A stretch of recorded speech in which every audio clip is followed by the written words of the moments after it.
Bonjour à toutes et à tous et bienvenue à l'EFID Hebdo, la radio pour les élèves par les élèves. Je suis Sami Kachmar et je suis ravi de vous présenter cette émission spéciale, édition Noël. Joyeux Noël! Cette semaine, nos journalistes Selma et Rim ont assisté à une cérémonie de Noël en maternelle.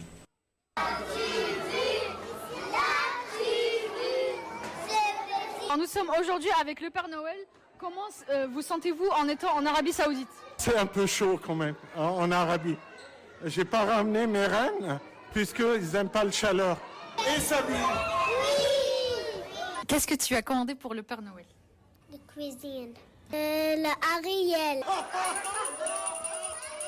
Du coup, vous avez demandé quoi au Père Noël? Dinosaure.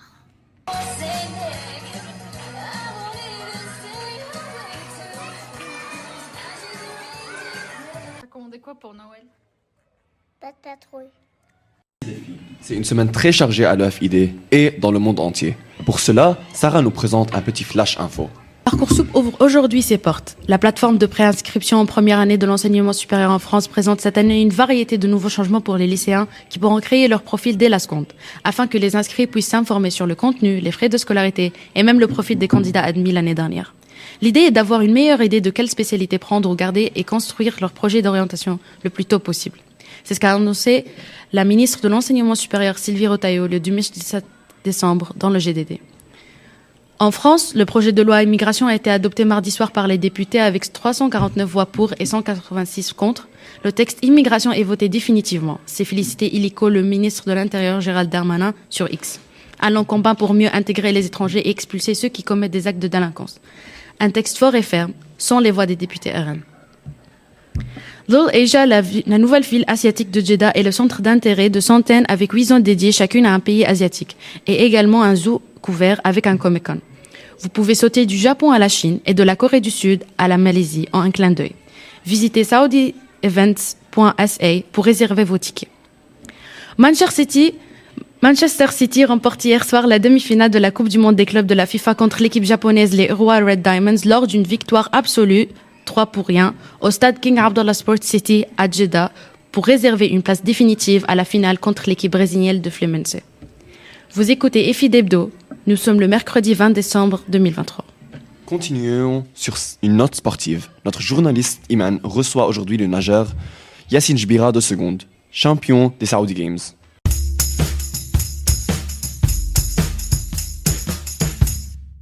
Donc bonjour Yacine, merci d'avoir répondu présent à notre demande. On sait que tu as remporté récemment une médaille d'or aux Saudi Games et d'ailleurs nous t'en félicitons. Et on aimerait tous savoir quels ont été les entraînements intensifs auxquels tu as eu le droit pour décrocher un prix. Bien sûr, j'ai fait des entraînements très difficiles physiquement et mentalement. C'était une période d'entraînement dur, des entraînements. J'ai fait des renforcements avant la compète et pendant 2-3 mois, c'était une période très dure pour moi. D'accord. Et on dit aussi souvent que le sport est une sorte de petite école. Quel conseil la natation t'a apporté de manière générale ? La natation m'a apporté beaucoup, mais elle m'a appris la patience et la discipline. D'accord. Et peut-être est-ce que c'est trop tôt pour en parler vu que tu n'es qu'en seconde, mais est-ce que la natation entre dans ton projet d'avenir ? Bien sûr, absolument. La natation, elle entre dans mon projet d'avenir. Je vois le sport dans mon futur. Je le prends très sérieusement et je souhaite, ça veut dire poursuivre dans cette voie. Dans cette voie, oui. D'accord. Merci beaucoup Yacine et on te souhaite une bonne journée. Merci.